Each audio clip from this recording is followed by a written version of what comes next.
Call the meeting to order. Let's start with prayer.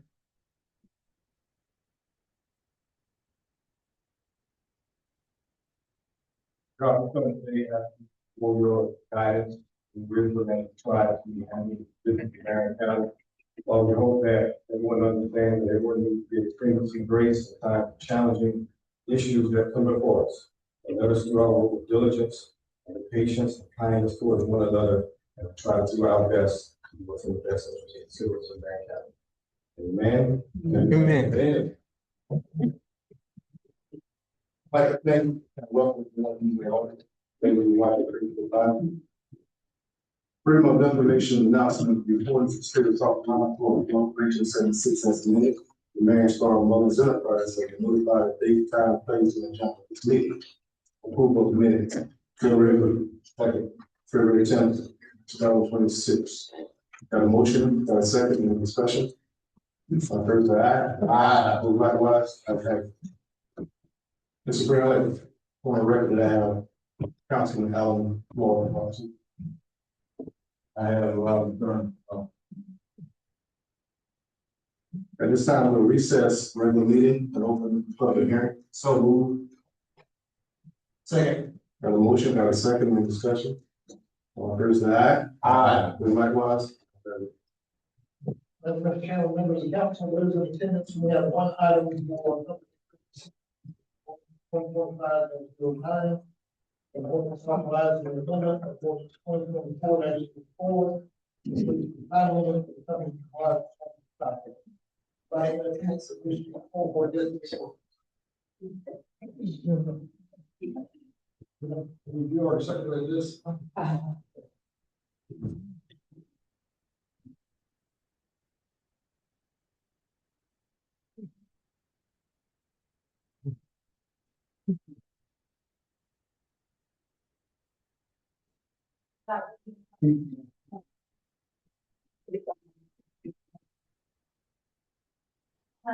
for clarification, please check and believe of the company of the ordinance 1.59 and explain what specific services or contractual obligations they are responsible for in the ordinance 2024-04.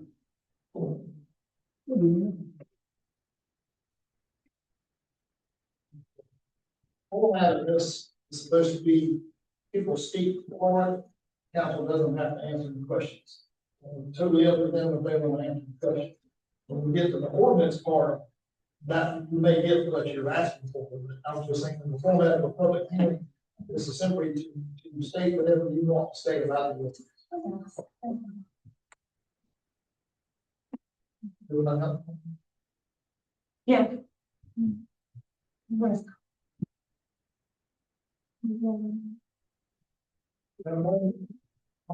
General Burn, was an American. Statement made. I understand the ordinance has to do with the transfer of the land. 130. And not really go like that.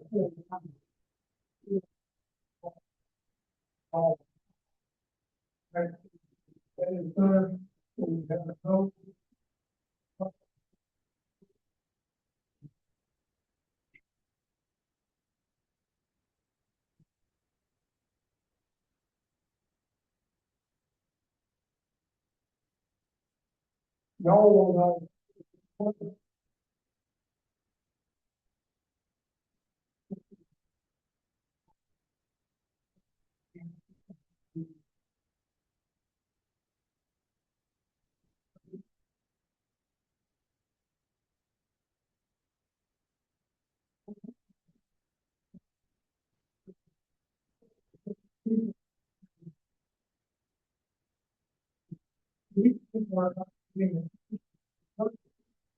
trying to go to contractors and everybody else, and it's your questions. And you want available to answer these questions. So therefore, you're not serving the public. You're dictating to the public by not reporting. Keep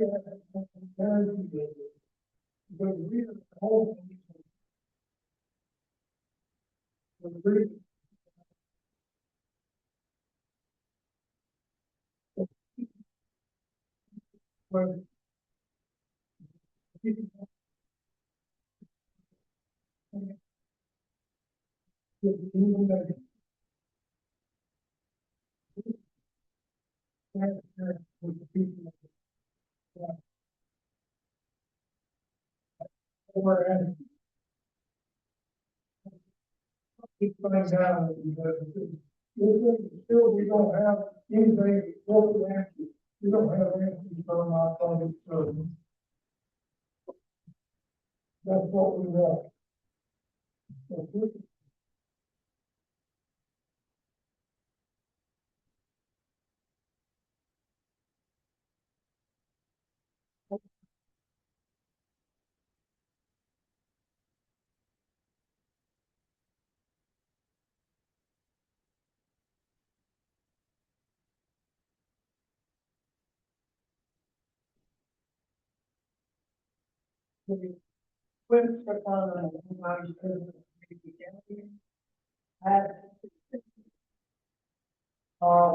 One, tonight we have a proxy for Alan Floyd, and I was under the impression that it is not appropriate for council members, county or local government, to get proxy for, vote like the ordinance. Two, the other, thing I have, are there any impact or environmental studies? Has Marion County done any at all? Has the planning committee done any at all on the impact of a data center? If so, I'd like to know where they are so I can read them.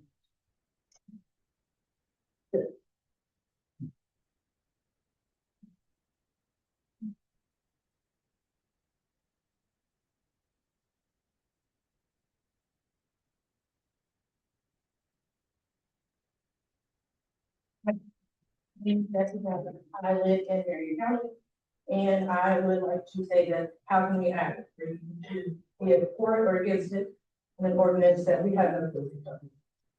I'm not sure if it comes here to say that it's stream or if it is somewhere.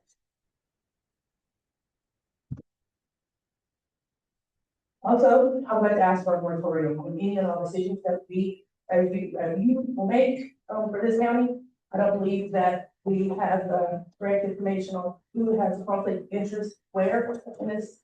With you guys, when people aren't even paying attention. Yeah, I don't believe anyone is doing with him today.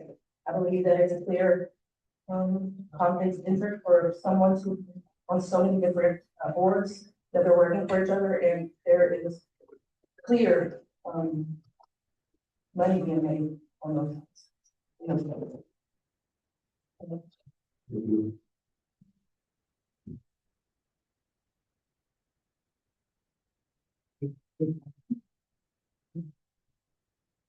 y'all do.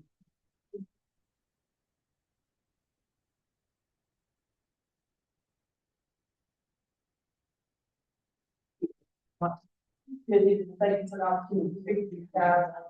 I'm not gonna ask you any questions. I'm just gonna ask you to go home or tonight before you make the final vote, think about this process that you're gotten into. I'm a Marion County resident for 3 years. I know that we need tax dollars. I know we need jobs, especially with ATM closing. And my only concern is environmental and what is with people. If we can take our time, make sure that the zoning and the ordinances are put in place, the restrictions on the bill, that's what we need to do. This is moved too fast with too many secrets and not enough transparency. So you can't expect the citizens of Marion County to trust the decision that they when they've not been fully included in that process. I think that as elected officials, I said this the other night, but if you guys weren't all there, so you can hear this. As elected officials, a non-disclosure agreement you never can find because you guys work for us. we pay your salary, we vote you in. And with that said, I feel like we should be included. I can see you not telling the name of the place company, but you can go to your computer and say, hey, we got a data center that might be coming to town, and we're looking at doing. People can accept the truth where they can lie, or feel like, the secrets. And so I just ask that we look at this, slow down the process, look at environmental. Y'all were 10 or 13 put out a report saying that it affects people's home. We're in a poor county. We have residents that can't hardly afford to go to the doctor, don't have the proper care. And when they get to the hospital, they're a train wreck already. I worked in healthcare for 28 years. If this is like they say it is, we'll have a lot of long-term effects that we might not see ourselves, but our children will have to see. And I ask you, do you want your children, your grandchildren, to have defects or illnesses that cannot be, or cancer? If you look at our scale in our areas of the cloud of natural cancer, there's a high volume of cancer in our community, and we don't even know what that's from.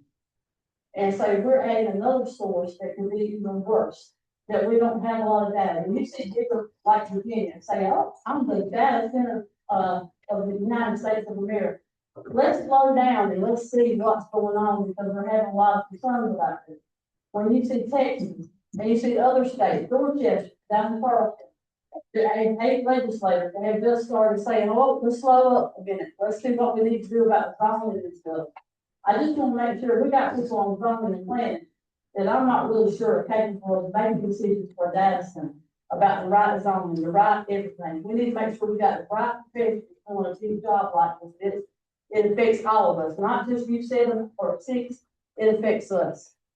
And so we don't want the burden put on our families or the community because of the poor decision. We want to make sure that every process is been thought out. And I'm just saying, we need to slow down and think about it and make sure we're doing the right thing for our community. It's all right if we want money, but at the end of the day, what's more important, healthy citizens or money?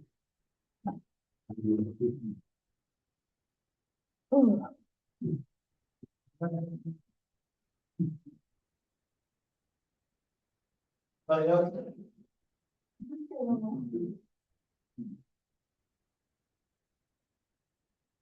What is the name of the list? I'm not sure that. Okay, if somebody else wants to go.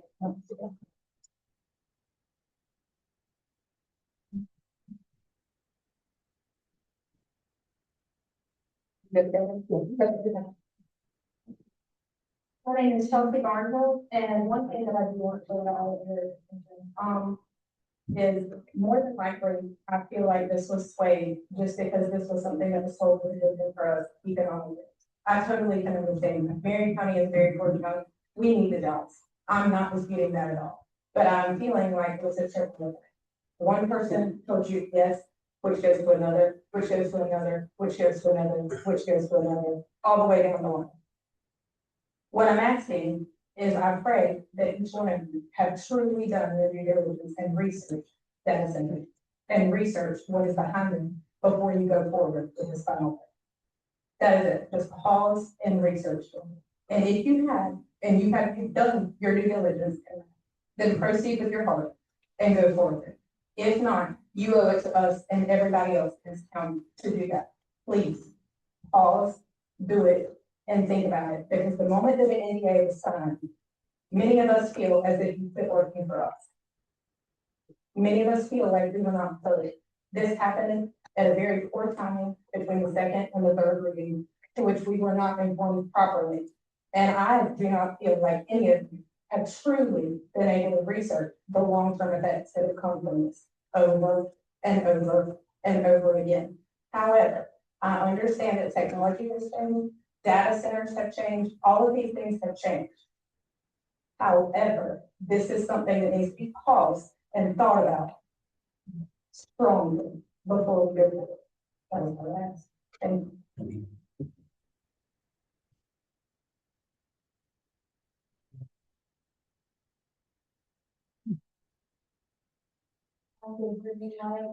Sorry, I didn't know. So the only thing I'd like to kind of talk about real quick is the decision that we are making I'm not sure again what is the hurry, right? Why are we in a rush?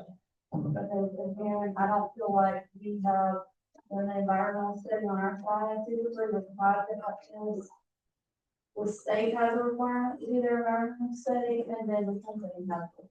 That is standard for South Carolina, North Carolina, and probably every state.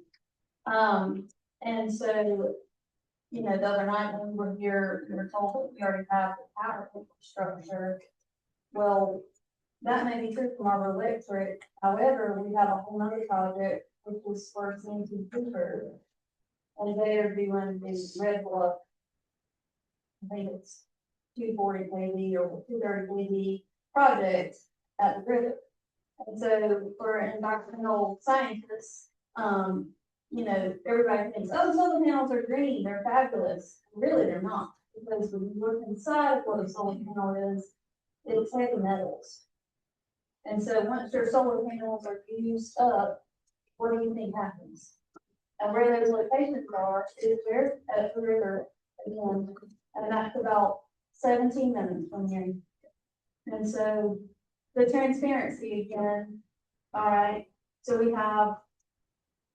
we're being told, yeah, we already have infrastructure, but then you don't, because you have a whole separate line going from here to there for this project.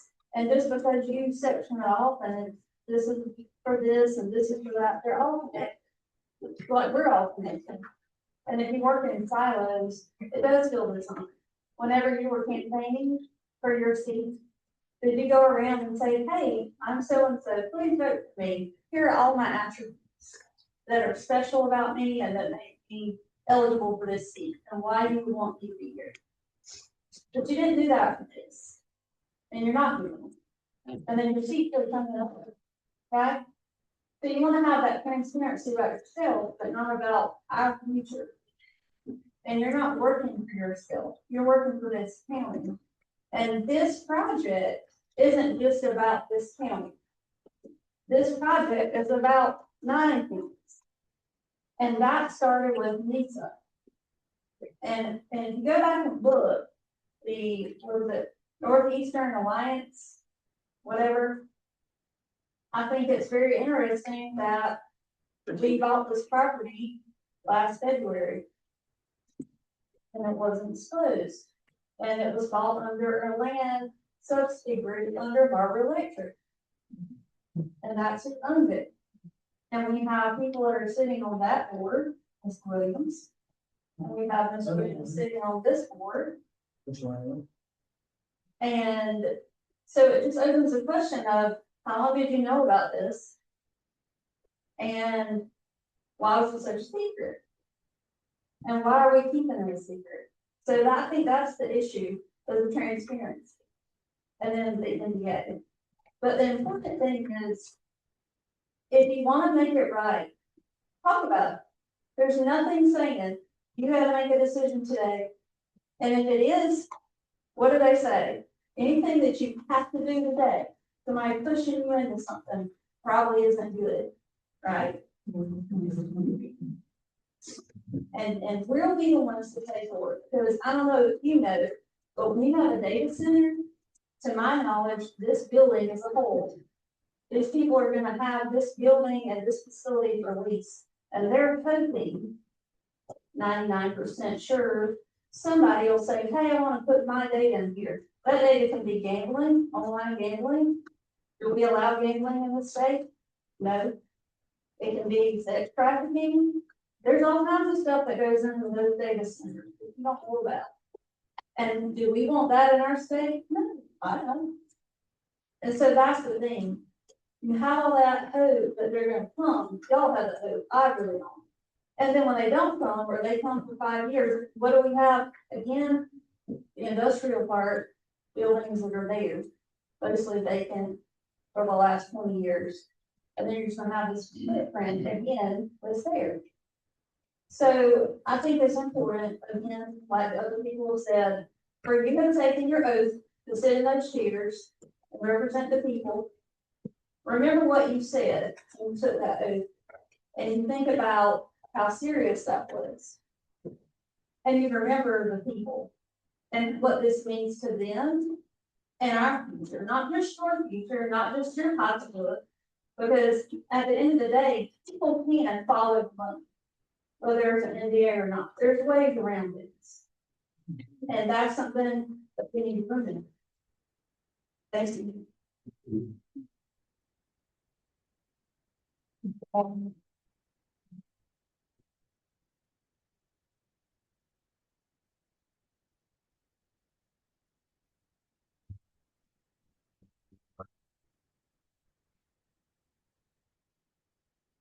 Well, thank you for hearing us.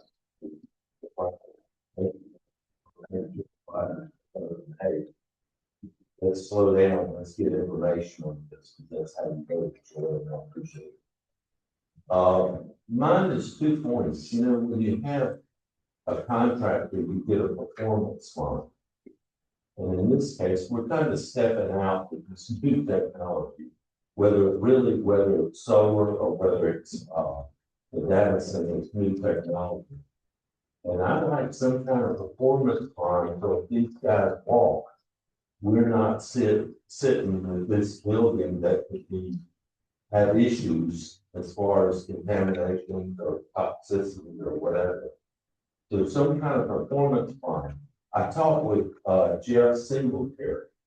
I believe he's with the electricity company. He says behind it is going to be Meta or Google or some of those guys who's going to come in and lease it. I don't know that much about the financial stability of the company that has a brochure out there. Never heard of them, Steam something.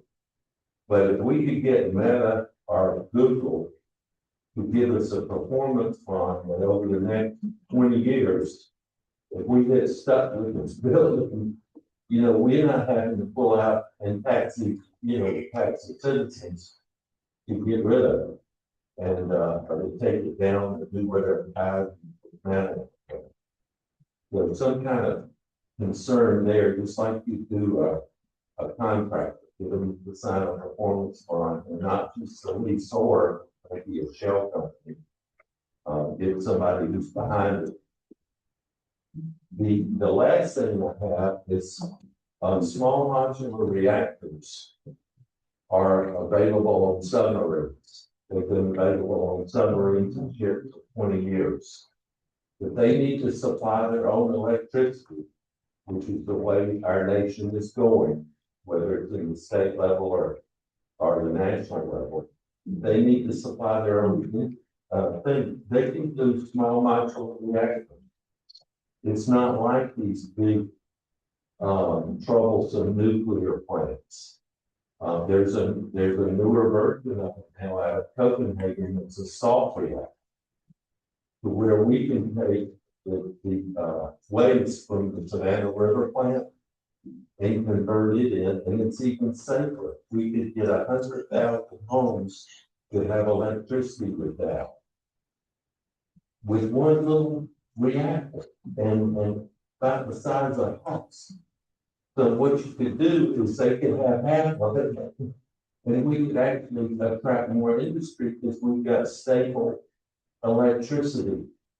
Mr. Singletary said, well, you've got to get all the government approvals and stuff. Well, we've got a president that's mandating it, that they bring their own electricity. We've got a governor and all these Republicans and so forth that are saying, yeah, it's got to provide their own electricity. So let's try it. I think it's a very doable. We did the technology, we just did the SMR.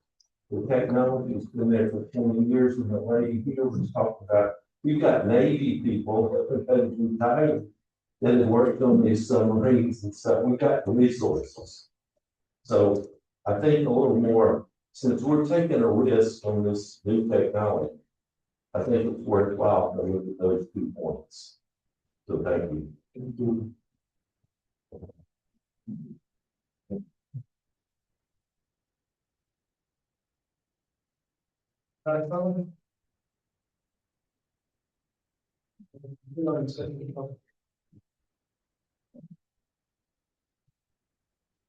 Public hearing.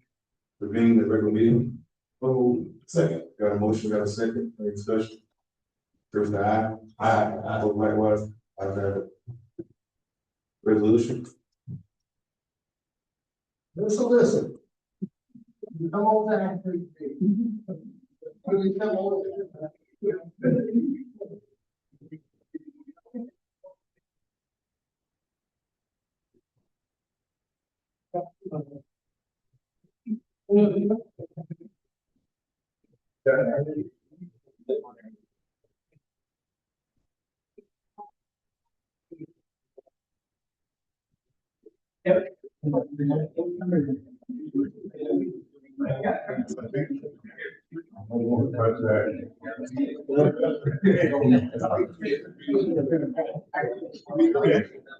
I look for the right family. Come on, like good.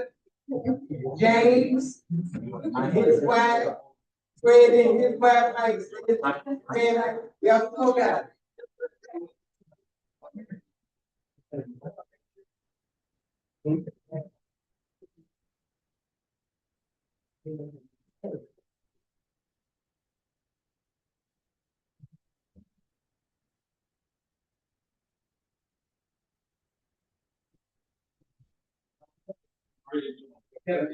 What happened?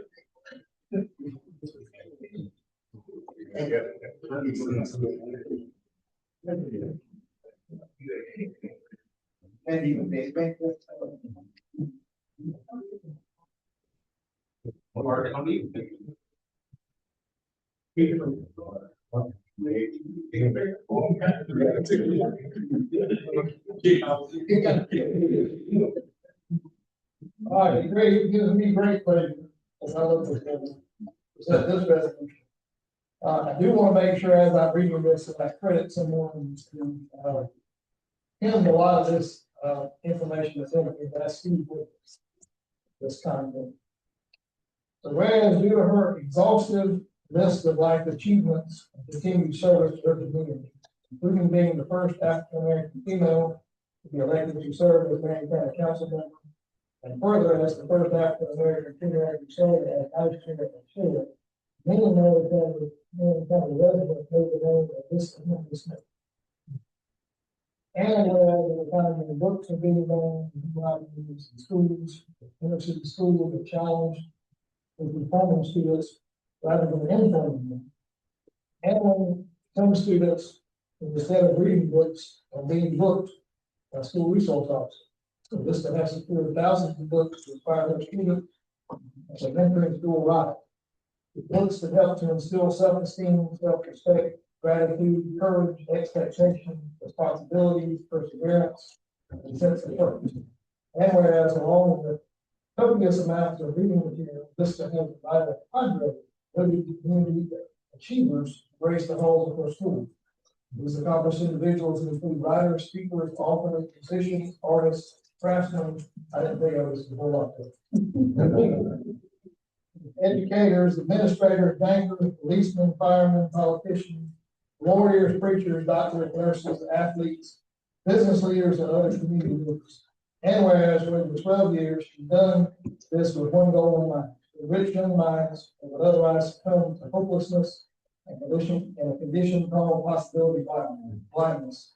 At RISE, students interact with successful people, enhancing their chances of learning what it takes to achieve their goal. It's been said that if people do not have a target, they can never reach them. Late great Dr. Benjamin B. Mays once wrote about being known as goalless.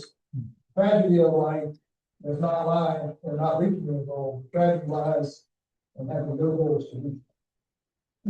And whereas after meeting and interacting with these movers and shakers, Elista and her staff strongly encourage students to write about them and reflect on how their visit aligns with their own goals for the future.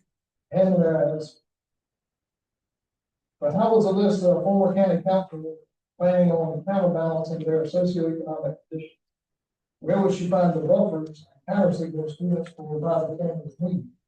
One way is to establish intention schools that educate, shapes, and exposes children in people, places, and things that never thought possible for them. And one writer said that every man's reach should exceed their grasp. And whereas after deciding to establish Marion School, the list is all of her sleeves and went to work and getting it off the train. Find the funding, uncover grants, rally the community, and partnering with churches, schools, sororities, and fraternities and other groups. She invited politicians, ministers, educators, business leaders, and community stakeholders to join her. And this, whereas despite their humble beginnings, Elista understood that success in life doesn't depend on one's socioeconomic status, poor parenting, limited education, or lack of resources. She knows that poverty of things is no excuse for poverty of will and spirit. As many of her students discovered in the books that rise, many successful people have to overcome similar challenges of lower socioeconomic status, poor parenting, and lack of formal education for future adults. People like civil rights icon Fannie Lou Hamer, who was so poor, had to leave school in the fourth grade to help keep her family afloat. And whereas in 2012, Elista knew what was lacking in her community and was not necessarily better schools, parents, jobs, and resources, but something more substantive than those sobering statistics. She knew that nothing nefarious can block an achiever when one becomes serious. The imprisoned splendor revealed the results inside. And whereas Elista knew the spiritual and intangible qualities need to be nurtured in our children. As Marion Wright Edelman wrote in her compact, a powerful book, Measure of Our Success, Grace and Gender Are Shadows, that character, self-discipline, determination, attitude, and service are the substance of life. Without these values and virtues, one can get all A's in school, but still don't in life. And whereas for 13 years, with love, care, and inspiration, teachers and staff advise and constantly counsel students at high. Not failure, says Dr. Davis, but low aim is the same. When the still small voice summoned Elista, take up the challenge of entering our youth, you will find without hesitation, here I am, Lord, send me.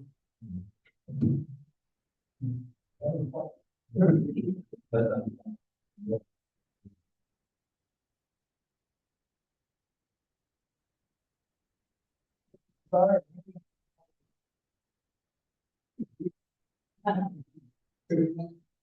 Life achievements and public service like this here in school. For a lifetime education. I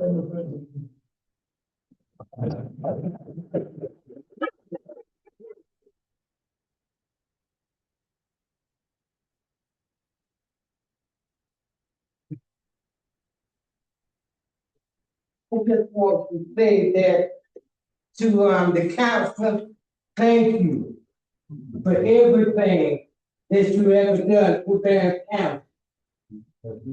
Mr. Tenney, continue to do good work. Keep going, keep right. And God will see you through it. I want to thank all of you for helping kids in Marion County. Because you realize you all are the ones that are really helping this. All these children got a life to live. But most of all, these children need each and every one of you. They need someone they can depend on, trust, and just like my friend here.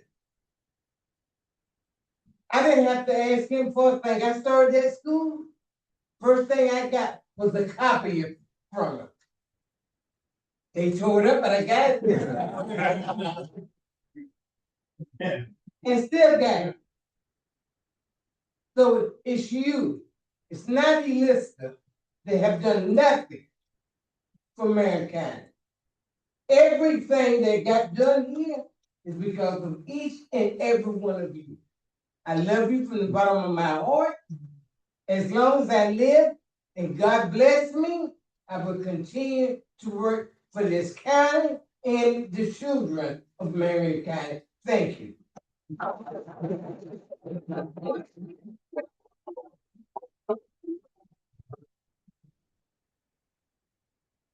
Wait a minute.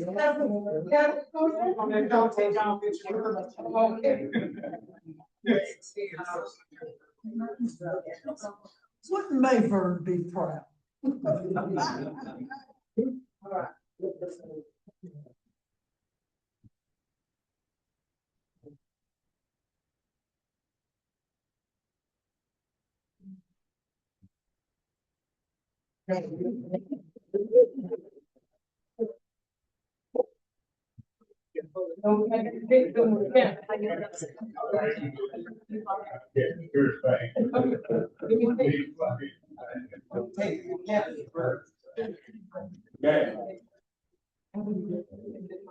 When you write me on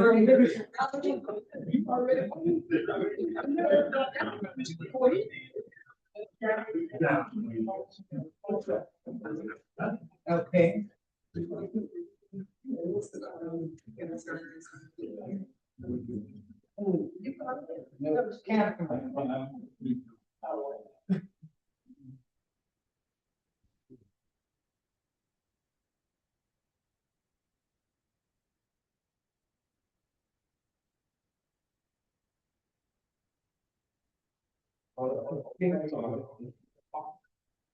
Tosh, coming back.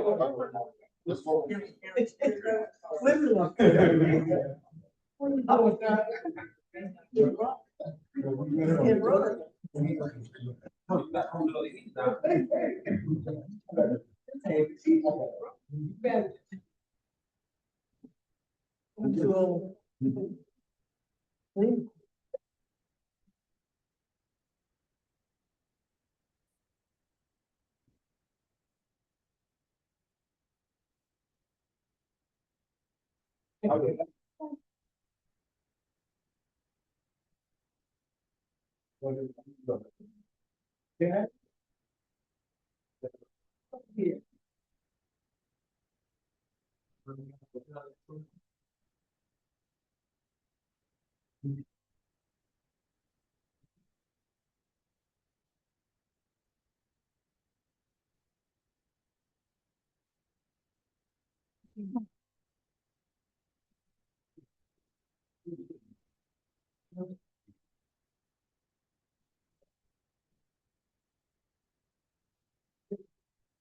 Thank y'all so much.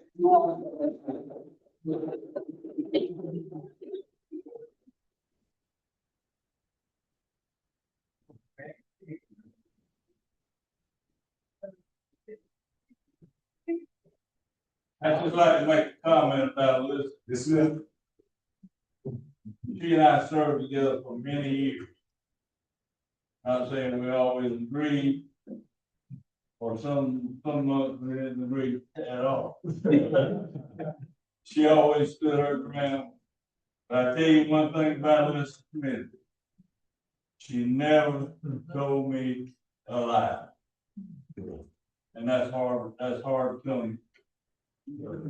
Just kind of.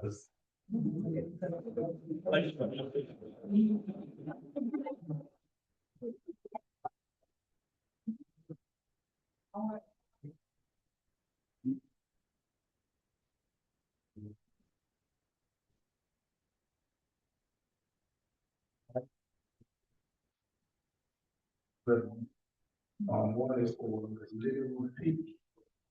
He's a longtime employee for Marion County DSS, and also Reverend Dr. A.C. Roberts. I've already given the information to her. Second. Got a motion, got a second discussion. All first side, aye, move likewise, ayes have it. One. Thank you, Mr. Chairman, members of the council. I'm gonna cover B and C for this, so those of you who are taking, we'll go back and write with that reactive amendments. So that leaves us just with item A, this is third reading of ordinance 2025-09, ordinance authorizing amendment of ordinance 2024-04 to increase the time limit for the company to comply with terms of contract. So again, had a full copy of this action since first reading. We're going to just have the public hearing about. So as an incident to the enactment of the following ordinance, County Council, General Government of Marion County, South Carolina, state the following findings of fact. The Marion County Council, regarding guidance on the County of South Carolina, whereas in 2024, Marion County adopted ordinance 2024, large scale project in the county industrial park. And for ordinance 2024-04. And we're going to flexes the project, right now, which is for the ordinance 2024. Yeah, that should be. Over. To extend the time frame is required for the original contract, allow the project to complete all its due diligence. It finds necessary for certain terms attached to limit the purchase and sale agreement. Being the same incorporated in the original contract as before, and they would move forward. Now therefore be it ordained by the council, the assembly as follows, being recommendations. Restore those.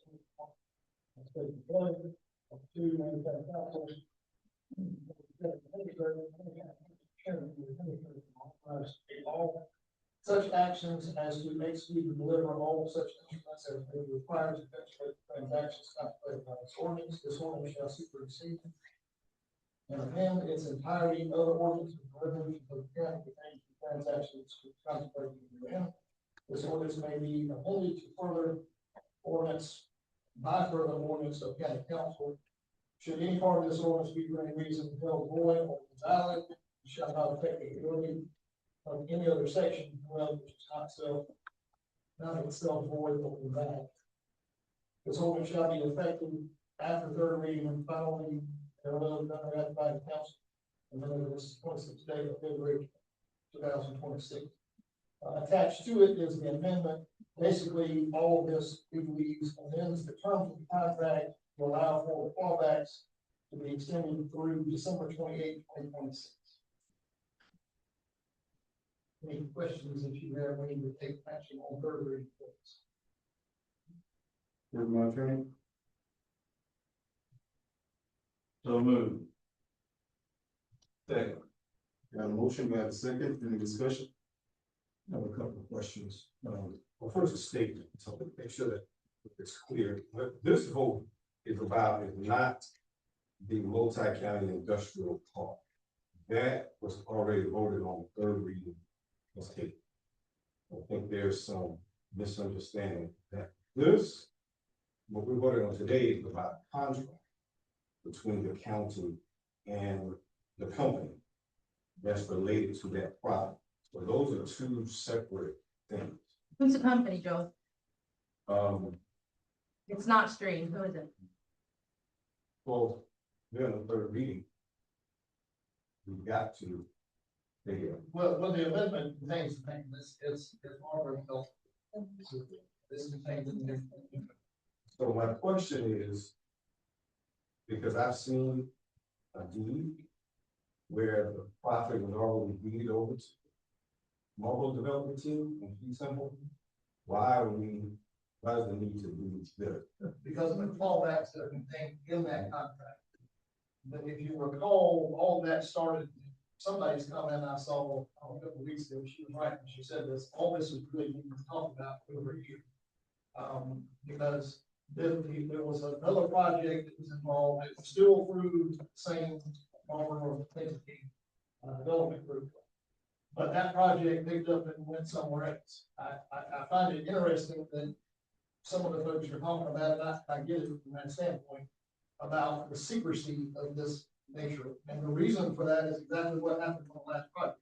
When things get out in the public, you have Georgia, you have North Carolina, that project actually went to North Carolina. You have other places that find out about it, if you let too much information be known, we don't get the project.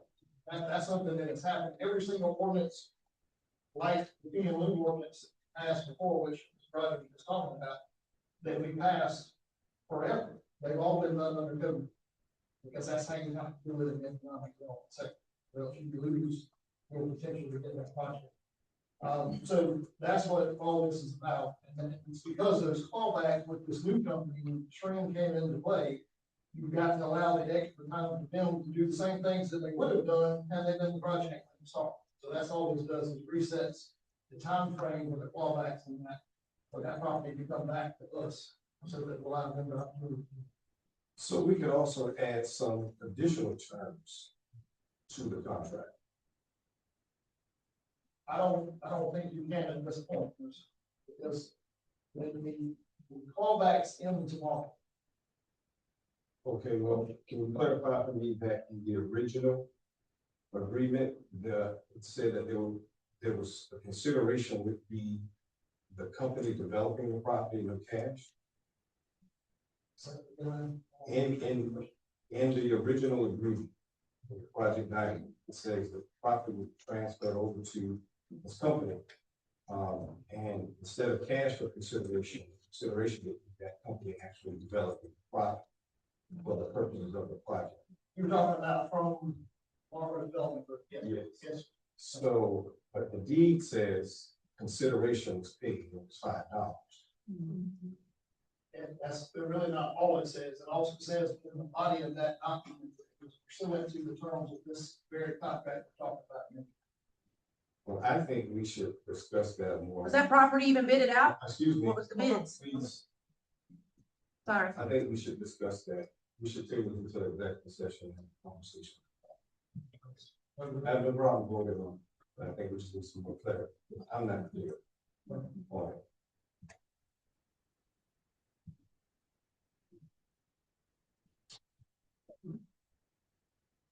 We got a motion to approve this ordinance. We got a motion. What is that?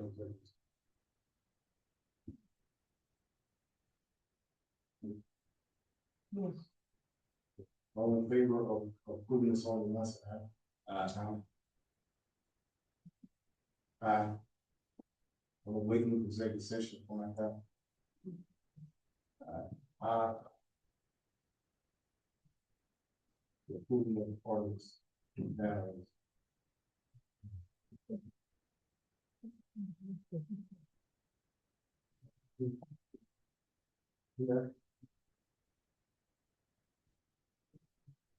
Yeah, it's okay. Yeah. Committee report. Number one, at that time. Meeting number 2, that, Legal update. The only thing I wanted to mention to you in this section, is in regards to, 2026, which is item C of the organization.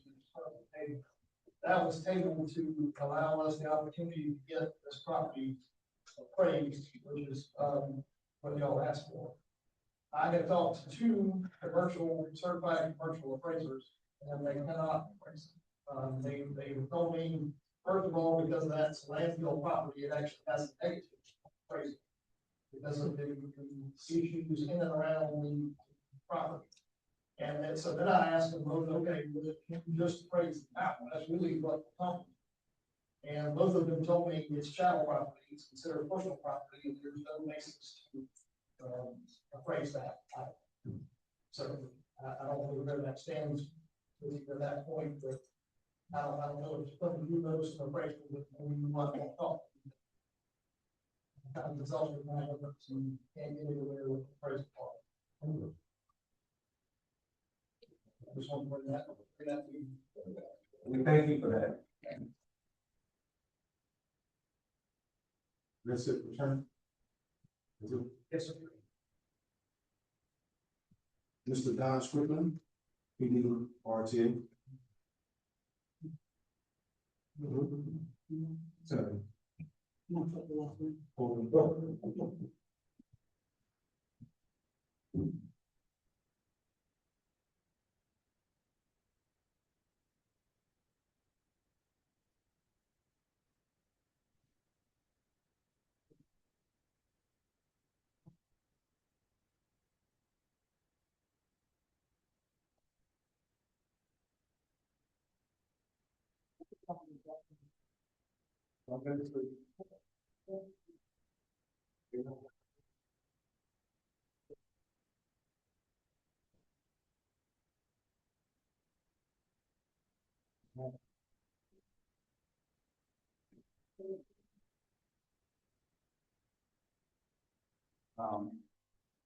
Thank you, throughout the present for council, chairman of council, staff, the folks of Marion County. My name is Don Strickland, I'm executive of PRTA. There's a lot in the presentation. I'm not going to run through all of it, but I definitely want to highlight kind of what we're seeing now and that agency across the week. And, we'll get through it. I won't be reading omissions, but the road at the time. Some of this, is probably new for a lot of people, but the PDRTA, we are the third largest RTA in the state, geographically speaking. A really big service area, and we cover 6 counties and 3 regions. We now have over 28 fixed routes, 10 demand response routes. I mentioned that 36 minutes per mile, so a really big service area throughout. We're now traveling over 1.4 million residents. This number we made with road work. This year we're projecting 525,000 passengers with PDRTA. I won't dive into all of it, but there's 2 links in there. We have a number of different services, fixed route services, but you have the Marion Express that runs throughout the city of Marion, Mullins Express, and Mullins. Our Mullins commuter bus, we run 363 days a year, taking trucks to work every day. And a newer demand response type service that's really covering the entire county that operates. I'll dive into that a little bit more. That's kind of what the services look like. Every bus that we operate the ADS system. Every bus has a bike rack in the front, holds 2 bikes. And then our drivers go through a ton of training. And every employee at PDRTA is first aid certified. We go through a ton of training to make sure our folks are how they're providing the services that we need. But this is hard to read, but this is just a breakdown of all the routes I was telling you about across our 6 counties. I will say that Marion County, out of the 6 counties that we're covering right now, Marion County has the 2nd largest ridership of all 6 counties that we have. And really, it's a testament to kind of what's happened in the past couple of years with our services within the cities. So I'll dive into that a little bit more. Just a few things here. I've heard from council members that from leadership in the past that, basically, it's kind of been drilled in that PDRTA is a governmental agency that receives federal funds. They don't need to have it. Right. The truth is, we got to have local matching dollars to access the federal dollars that we have. Without the proper local funding, we get federal funds back. So what that means is that your county loses funds every year that is allocated for the county. But because of lack of local support, we just basically afford it one match. Every dollar we get, we're putting toward officers on the road.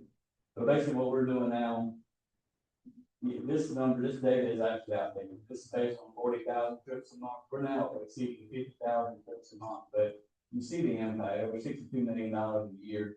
That was based on 400,000 rides, and now for 555,000. So this is an overslide. The bottom is actually new data though. 59% of everybody that works on bus are going to and from work every day. So massive amount of people going to and from work. 22% is healthcare related. A lot of McLeod cancer patients, a lot of dialysis patients in, or someone mentioned that earlier, in Marion County. Every day we're taking folks from McLeod cancer people getting treatment every day when I'm back to Marion County. The 77% of the folks that ride our bus, there's no access to a vehicle whatsoever. So if you think about that, 525,000 trips a year, 77% have no access to a car, and this is true for Marion County. 23% of those that are riding our system say they're unemployed or seeking employment. So if you combine the large number that's already going to work with those that can do those work, it's a pretty big number. And then 43% of everybody that's surveyed, they're asking for more service. They want us to run later in the evening. A lot of second shift jobs that have no access home. That's foot traffic. People, without reliable rides, they're walking home. We got females walking home at 9, 10 o'clock at night after they go to work from retail right here in Marion County. These are things that we can solve. We can make sure that happens. In regards to that 4-to-1 match, what's the maximum amount allocated to Marion County? So to buy, we need new buses in Marion County. PDRTA gets 85% federal funds. So if we come up with just 15% and have a new fleet of buses in Marion County, operating is looking at What would that top of the buses that we have now, total weight of the bus is about $135,000 piece. We need about $25,000 locally to replace that one. And then, I would love to see heavy duty transit buses, local buses driving around Marion County. It's better for the seniors that's using our services because it's not a wheelchair lift coming out the top of a bus going down. It's actually a kneeling low floor bus where the ramp falls out. Easier to get on the bus. Those buses were not cheap. The buses are about $600,000 a piece, and we need about $100,000 to purchase that bus. But we got $500,000 in federal funds to purchase it. So we have to come up with local funding to do it. Does that funding have to come from the county, can't come from a private organization? It's right. So any non-DOT source of funding, it can even be another federal grant. There's a lot of opportunities there. We'll look at more about that. So this kind of gives you an idea. This is just Marion County. So I mentioned but basically you can see the growth. To give you a reference, the 24-25 was 39,000 trips. So just in a year, we gained 12,000 additional trips this year. And that 25-26 is projected based on our numbers for 7 or 8 months of the year. So our fiscal year in June 30th. But look at where we were in 21-22 at 18,000 trips. And now we're over 51,000 and 52,000 trips. So this really says a lot about what's going on that period and how great the demand is. And to be honest, in Marion County right now, we're providing about half the service. There's a lot of opportunity to be able to do more. We're not reaching people that need service. Obviously, we're not running late, and most of our routes now ending around 5 p.m. There's a need to go long. There's a need for weekly service. Everybody steps on our butt. It's going to make money or it's going to spend money. So it's definitely, think about the economic impact of that. There's a lot of value. A lot of seniors in Marion County, a lot of wheelchair clients, a lot of walkers that have no other access to civil. So to be able to do more, we have a desire to want to do more. There is options for additional federal funding to make that happen, but we do have to have local commitments. I want to show you just a couple of really good highlights. So we're getting ready. We're actually already placed the order, but 6 new bus shelters will be coming to Marion County. And I want to thank the Marion County Foundation for making that happen. That's a pretty big deal. That when we get 6 in Marion County over the next probably 6 to 8 months, we'll have the same amount that we have in Florence, South Carolina. So that's pretty big to be able to say that. And this kind of comes, the heels of another project we had over in Hartsville. But this is a big deal. We're going to work with the school district to make sure that the locations that we've identified, that it works well. A lot of the places, there may be 10 or 15 kids getting off the school bus. So if it's raining like it was today, these kids will be able to wait in that shelter while they're waiting for the school bus to get. So it's a big deal. I'm excited about that. I can't wait for us to build a ribbon cut when we get these things done. There's going to be a solar powered panel on these things that will be well lit. There's a light on them so that when we do extend these services past 6 p.m., people will be able to be in the light. And then also there's going to be USB phone charge on these services. It's a pretty cool deal and really benefit a lot of people. This is some of our partners for education, Central Marion Tech, obviously, Northeastern Tech, Public College Education in Marion County. Just really great partners, and we're doing a lot of folks for education. Well, this is a video. I won't show this video just for a second time. This is Dr. Ford at Tech, and this is a student that's used our service in the welding program. She had no other rights. It's a female in the welding program, and she graduated and moved on, got a career, because she was able to do that using our services, getting to and from school every day.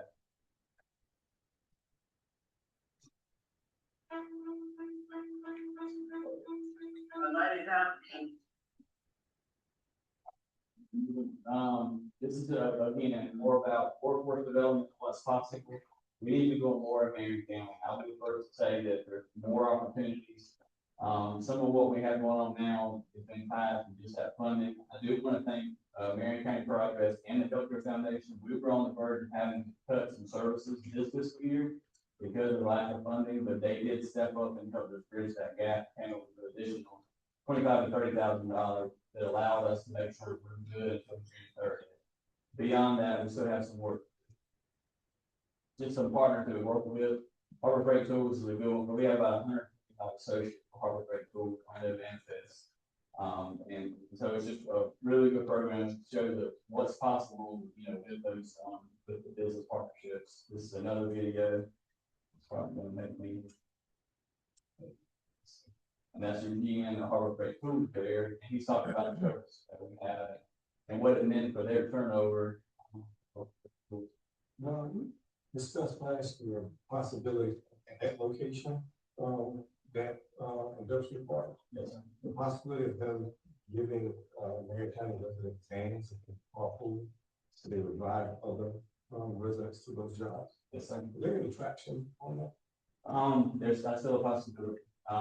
The Tri-County part, we did get some funding that also had a big gap this year. It was $30,000 split 10 between each county. So that would definitely benefit. The van pool situation is certainly on the table. I'm about to mention the grant that we just received recently that's gonna really benefit, Marion County as well.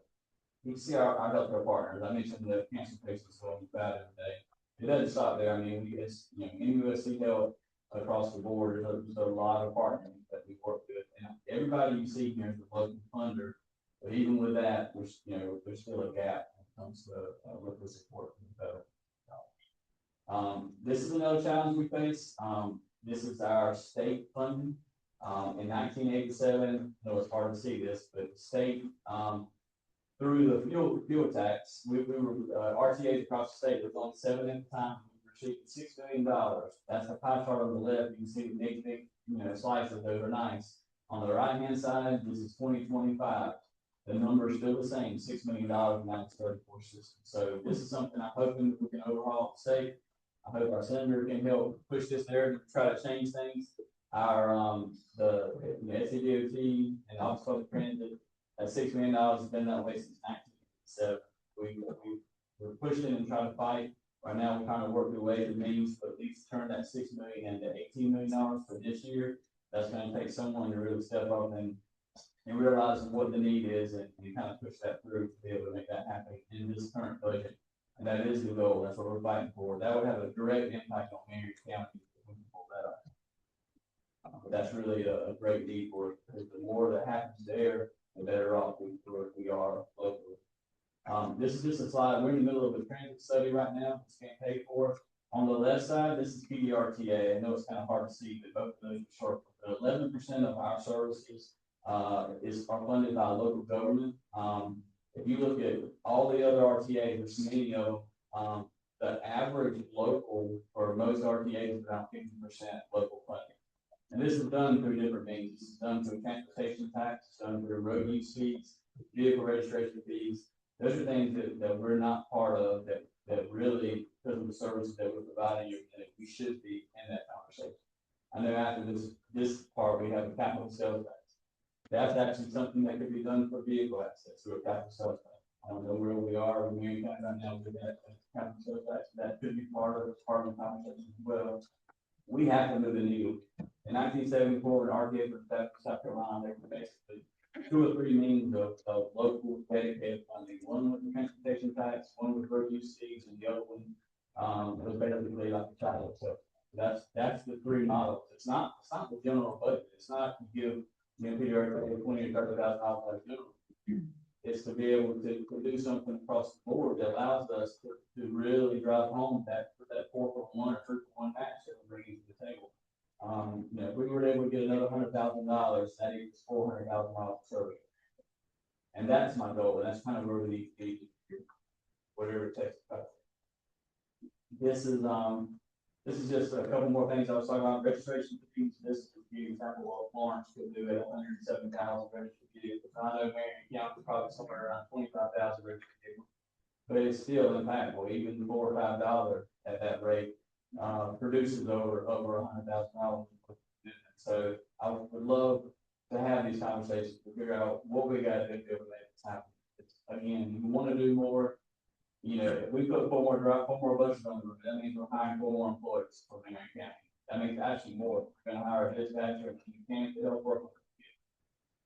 But those are things I definitely want to be able to talk about, kind of what the options are as we move forward and figure out how we can, maximize the funding that's out there, not get that for the county or somewhere. I've already kind of driven down on the demand response services. This is a lot of training our folks go through. Spend too much time there. This is a great app right here, so I don't know if anybody in this room has, it. If you go to your iPhone or Android and download the EPA Spot app, you can find it pretty easily. You can live track every vehicle in our fleet. So that Marion Express, Mullins Express, Laurel Leaf Bus, you can see it live feed, you know exactly where it is. So in July, when it's 100 degrees outside, you don't have to wait out there for 20 minutes to catch the bus. You can look and see exactly where it is. Won't go there. This is just kind of what's possible, what we really need to be doing, more of, more internship, more, seniors and veterans, ADA service, improve infrastructure, those bus shelters. We also need a lot more bus stops. Inter-county route, main thing too. Again, I touched on this, but, that's just amazing. This was a lot of numbers in there. But, PDRT was awarded, roughly $50,000 grant from Marion County that will connect folks to workforce and healthcare. The route and the program was built for a Marion to Dillon to Florence connection. And so that's going to open up the door for some opportunities. Right now, we probably have 80 to 100 employees for Harbor Freight that's in Marion County. A lot of those folks are getting to Dillon, and then they're catching our Dillon Express or our Latham bus to go to work every day. This could be the same thing for our local industry. We need to have buses running for the MA every day. We need to be able to provide service. But this is kind of where we are. I'm excited about that grant. The other piece, the puzzle is just where do we go from here? Like, there's so much opportunity, but we do have to change the past. It can't be where we've been for the past 52 years now to the RTA. We have 1974, and we struggled at the county, at the city level, with local funding, and because we've never been able to approach the process that was supposed to have been in place years ago. It's now Coast RTA, the Common, Columbia, Harvard, and Charleston. They all have those things in place. And what you're able to do with that really transition. If we had something like that, you couldn't stand outside for 3 minutes without seeing one of our buses or vans. That's the main goal. Happy to answer any questions. I know that's long. I will appreciate your time.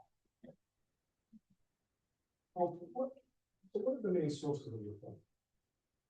On the local level is our partnership. Like I showed you all the medical providers out there. But 67% of what we do is covered in federal dollars. That small portion of the state that we have, that covers those small portions. And basically, when you add those two together, that's kind of what leaves that. For every dollar we get, we put $4 in service. Right? But it's federal, state. We have different pots of federal funds, but mostly for the rural program, it's 311, which is passed down. USDOT provides funding to the governor allocates that so recipients across the state. So as an authority, are private donations to your organization tax deductible? We're not a 501c3, but because of being a political company in the state, they are, but they're not 100% similar to what like a 501c3 is. But it's, I consider it, I think it's 50% of those proceeds. So it makes sense that we get donations from some of the companies that we're providing workers to. Yes, sir. There's also tax incentive industries to provide rides for their employees to get to work. And if they capitalize on that, it would be really no expense to them if they use what was out there when it comes to their income tax credits. Whenever you provide transit services, public transit to your work. Have you guys ever tried trust? We have it. There's a need for PDRTA like any other entities to form a foundation. To be able to open up the door, but we really Marion County Healthcare Foundation, that partnership allowed us to be able to work closer with other foundations. So we've gotten some benefits of help there, but it's not what we need. Last year, when we came and spoke, we talked about possibly taking kids from Marion Mothers High School to join the Tech on Main Street. If y'all implemented that program at all? Yes, the Mullins Express bus goes right now. Okay. So yeah, we got to continue those partnerships, and I've actually got a meeting scheduled, but there's a lot there. Like, people don't realize that what we're doing in Gresham, Centenary, Rains, the entire area. Like right now, That's a demand response service. So they call us today for a ride tomorrow. We're going to their home, picking them up, and then we're bringing them to the grocery points, to the medical appointments. But just in that area is 200 or 300 trips a month now. And that's, down there where folks don't have access. They don't have families still there, and they don't have a ride, and they need these services. We're still doing the thing where we're bringing the seniors in to go stretch at the gym. Part of what the program that we do, we partner with them quite often to be able to do that.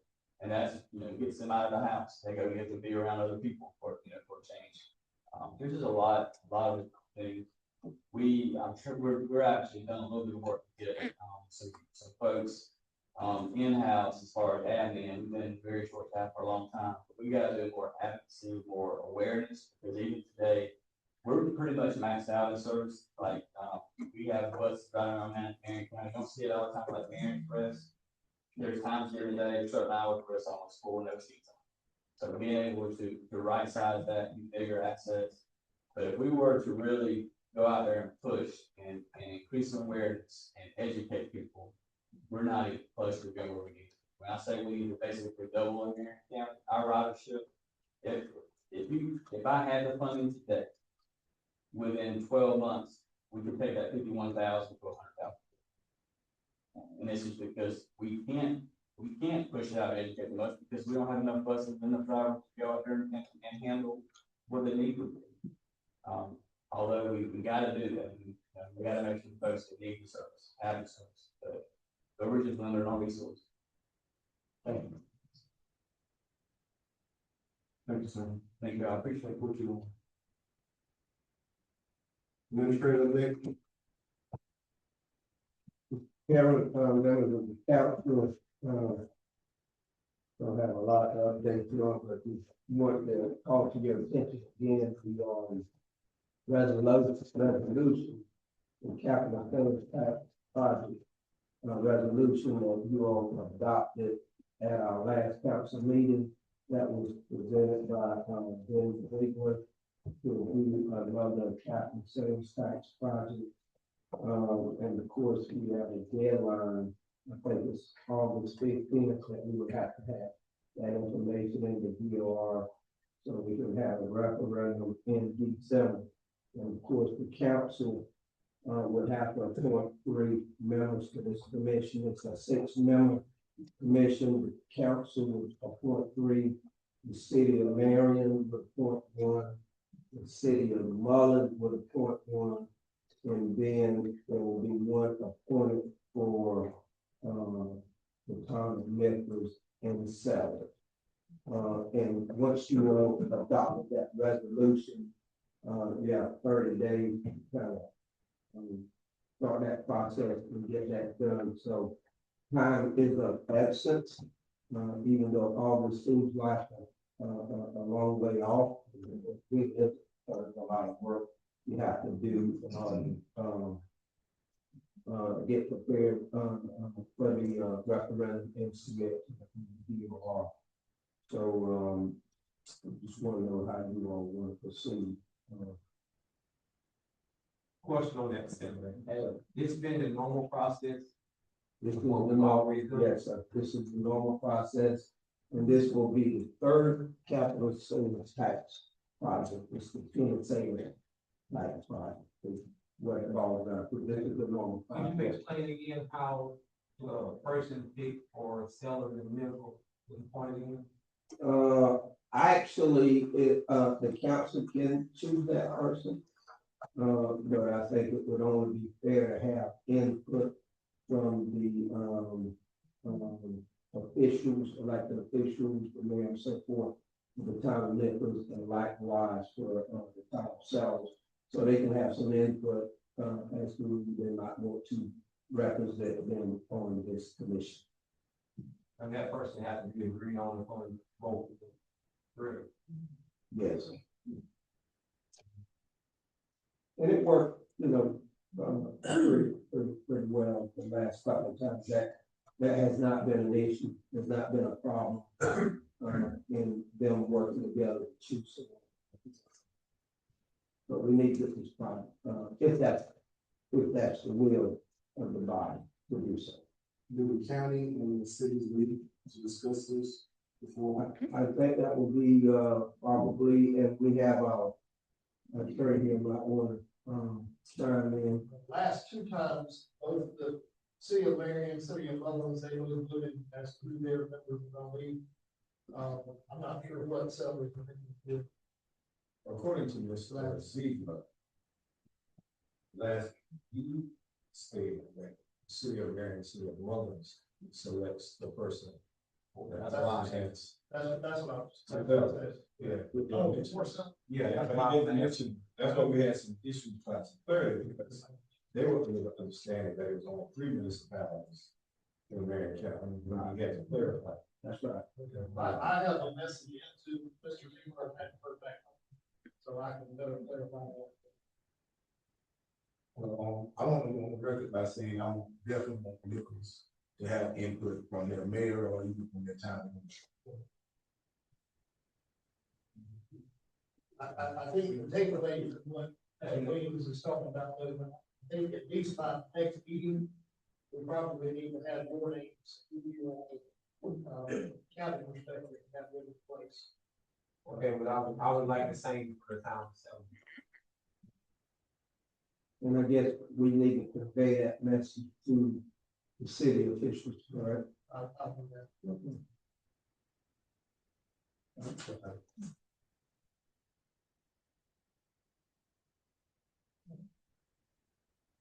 That is all I have, Mr. Chairman. Thank you, Deputy Mayor.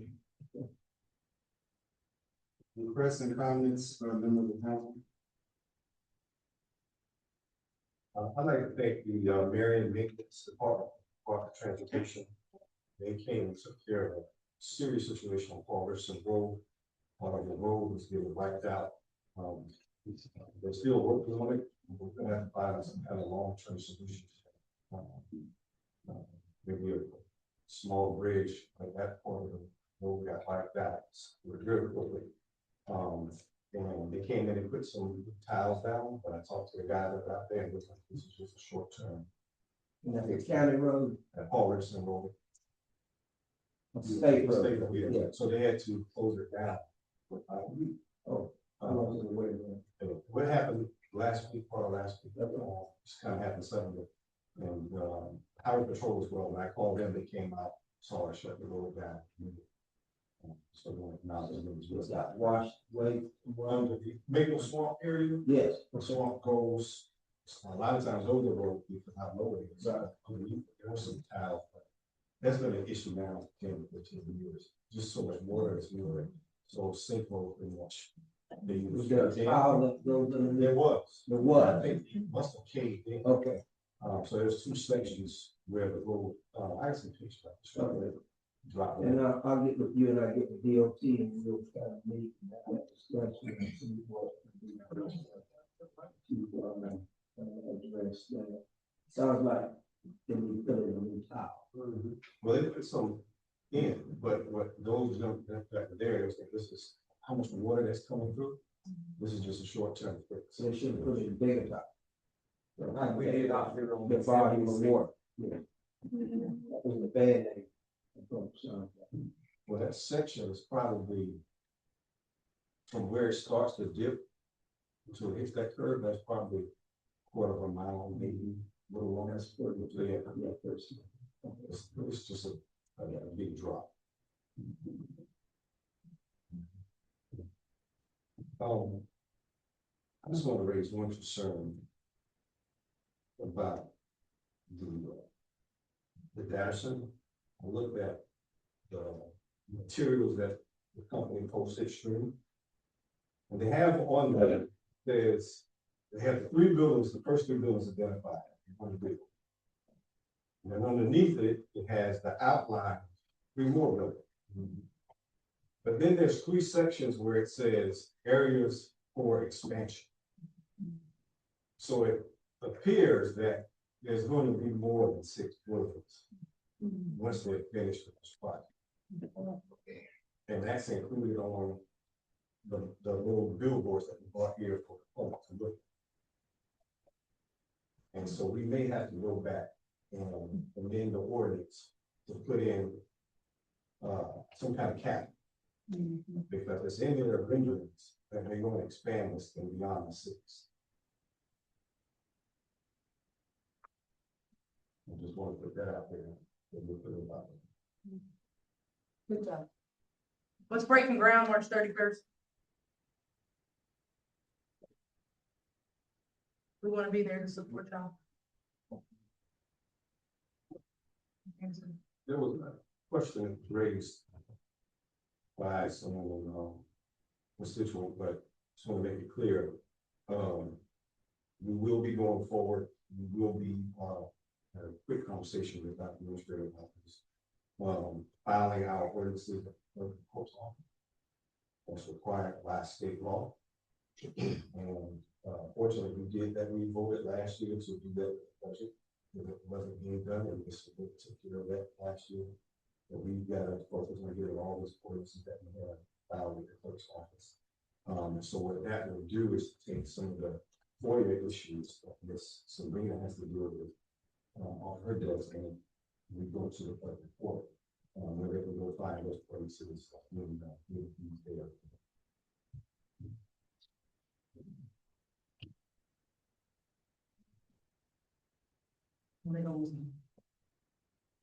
Executive session, jail security and related public security matters, personnel matters, discussion and employment. No move. Second. Got a motion, got a second, any discussion? All fair say aye. Aye. With right one, I have.